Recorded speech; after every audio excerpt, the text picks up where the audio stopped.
Boker Tov, Ani Samer Liot Kambe Tel Aviv. And, that's it. That's all the Hebrew I speak. Okay. Well, I'm going to try to talk to you about some of the problems that we found in building big installations, basically from the EPC contractor point of view. But well, at the end, the EPC and the client are in the same side. Okay. Okay. Well, I'm going to explain you a little bit who we are and what we have done, so you understand why I'm telling you these problems and how we found out about all these problems, and then some of the financial problems and legal problems of a big installation, and then technical and managing problems, and then I will give you some tips. Okay. Well, Solar Group, we started building photovoltaic installations in 2004, so we have 7 years experience. We make turnkey projects, and then we take care of the maintenance and production control of the facilities. We have more than 100 professionals, and we have been building installations in Spain, Italy, Israel, and now we're also based in United States and India. We have more than 70 megawatts connected, mainly in Spain, but also in Italy and in Israel. And in Israel, we're going to start building our first big projects in March. Okay. The biggest problem, the biggest financial problems for big scale installations are that most of the times they are financed by project finance. Okay, and that means that you have to deal with banks. Okay, when you have a project finance, people think that project finance means that you don't have any guarantee, that the project is the guarantee, but that's not exactly like that. Basically, when you have a project finance, instead of the guarantee, instead of being given by the client, is given by the constructor. But the bank will always want somebody to have the warranty. So the bank has to accept the constructor. That's the first problem with the big installations. The bank, to accept the constructor, basically what they want is a big balance sheet. The bank is worried that if something goes wrong, he's not going to get his money. So basically what he wants is a big constructor that he can sue in case something goes wrong. So that's the main problem. Okay. Also, you have you have the problem that when you have a big project finance, you have 3 advisors. First of all, you have to go through a legal due diligence, and so the lawyers have to make sure that everything is okay. And then you have a technical advisor and an insurance advisor. Okay. The technical advisor, most of the times, well, you can deal with them. They are engineers and they know what they are doing. And they will have to approve the project. I mean, they will have to check and make sure that the project is okay, that the designing is acceptable, that the drawings are well done.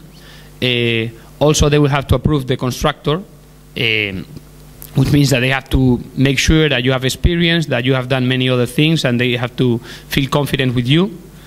They will have to accept the plant, and they will make sure that during construction they will control you, and also they will do all the tests. They will run all the tests to accept the plan, both on a provisional acceptance and then final acceptance after the warranty period. They will also check the operation and maintenance procedures, and they will make sure that the performance of the plant is good.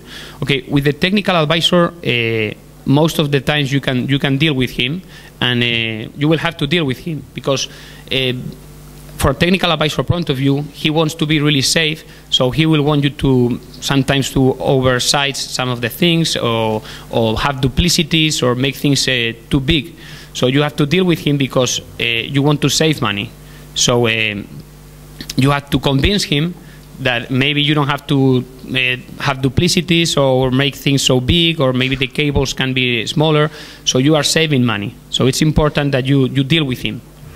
Technical advisor, usually you can deal with them. The other problem you are going to have as an EPC is that you are also going to have the insurance advisor.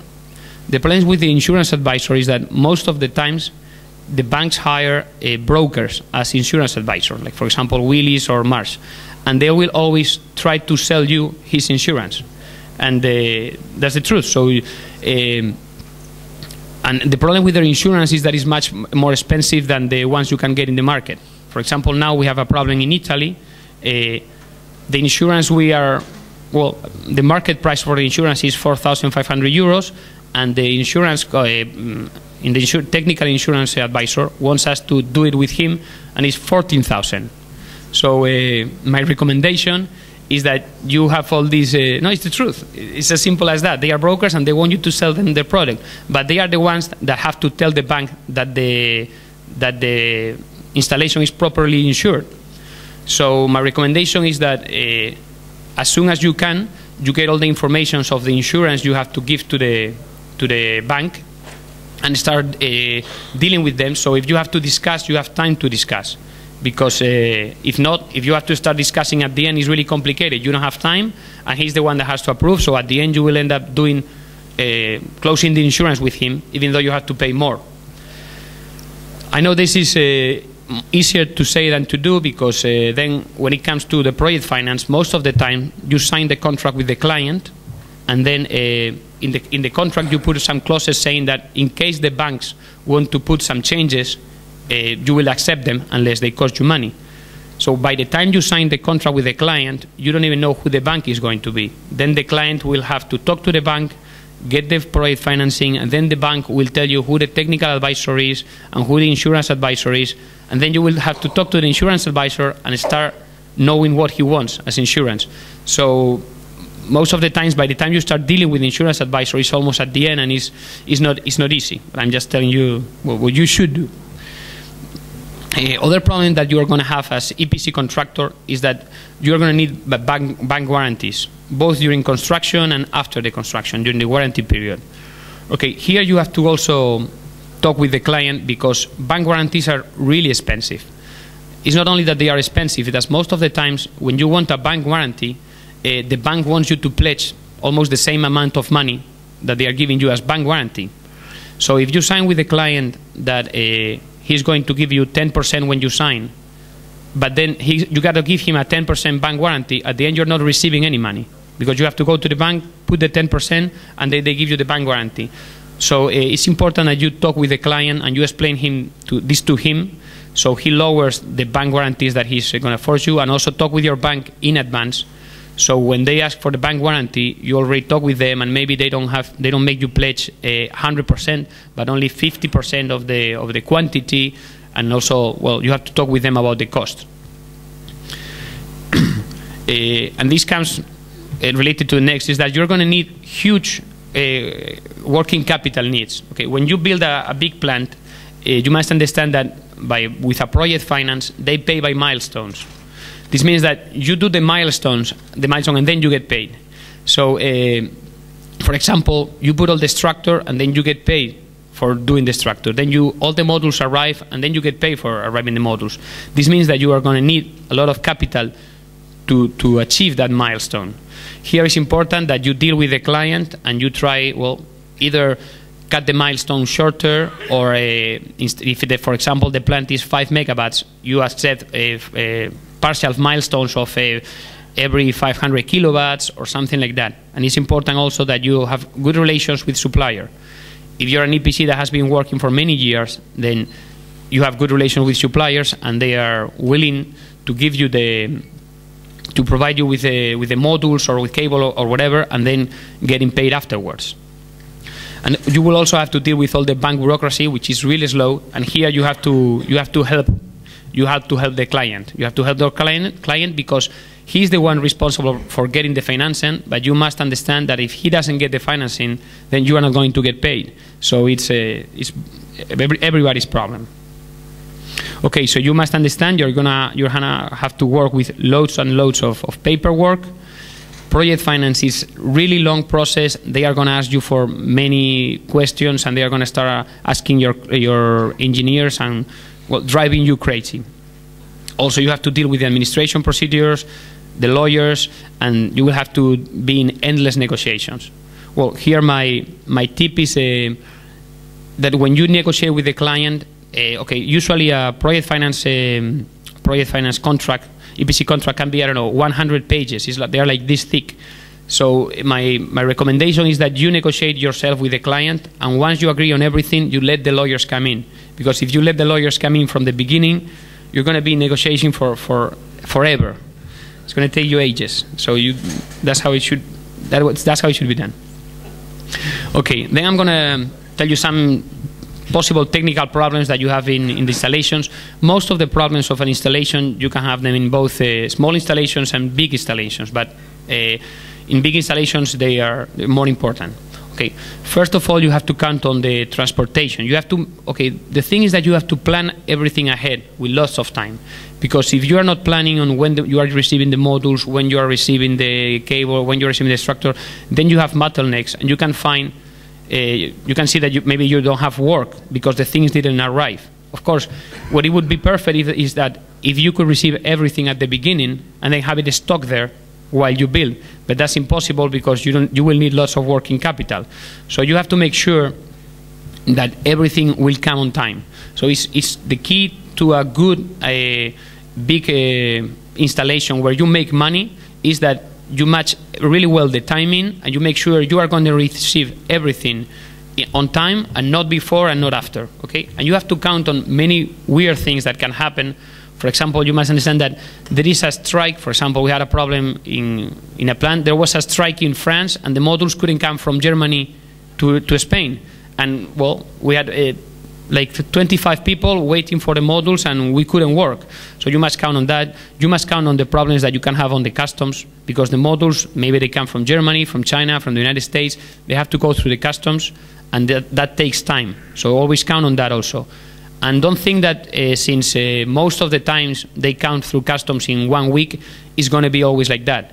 Because in customs they have some procedures, and most of the times they don't check anything, just the papers, but and it's like a lottery. Sometimes they check, they open the container, and other times they open the container, they open every single box, and they check everything. So you must count on that.